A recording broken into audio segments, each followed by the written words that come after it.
मैं जीवन में शीतल नाम है आपका नाम का नाम सीता सीता सीता।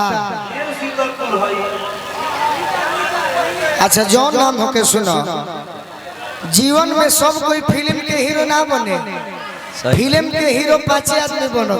के पवन सिंह जी, खेसारी लाल जी, मनोज तिवारी जी, रवि किशन जी और दिनेश लाल निरहुआ, 5 आदमी फिल्म के हीरो बनल। अरे तहरा चलते हम केहू के दिल के हीरो बन जाई तो तहरा दिक्कत बा। एक गीत पर भाव देबू तब गीत सजी। तारा के मौका दे तनी सुनो। आज गोपाल बाड़ी छठ घाट कोलेश्वरी पोखरा मसरक सारण में प्रोग्राम होता। हमारा भी रुपया नहीं के सब लोग हमारा खाती 100 रुपया चंदा लगाई फिल्म बनावे में। तारा के हीरोइन बनावल जाई तो तनी मनी भाव वैसा कि हीरोइन बन जा।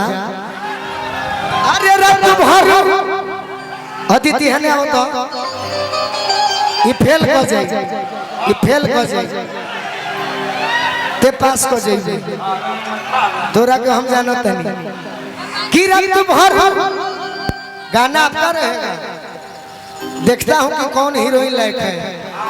कि रात भर अरे लव के दरिया में अरे नहान होके दी।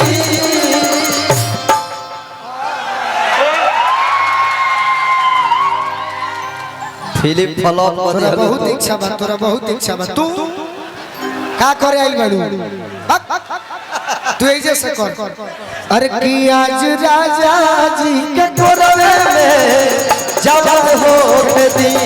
आज राजा जी के गोरवे में जवान होके दी।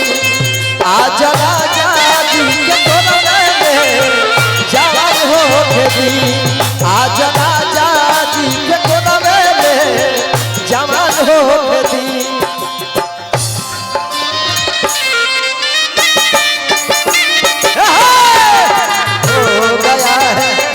मुझे क्या हो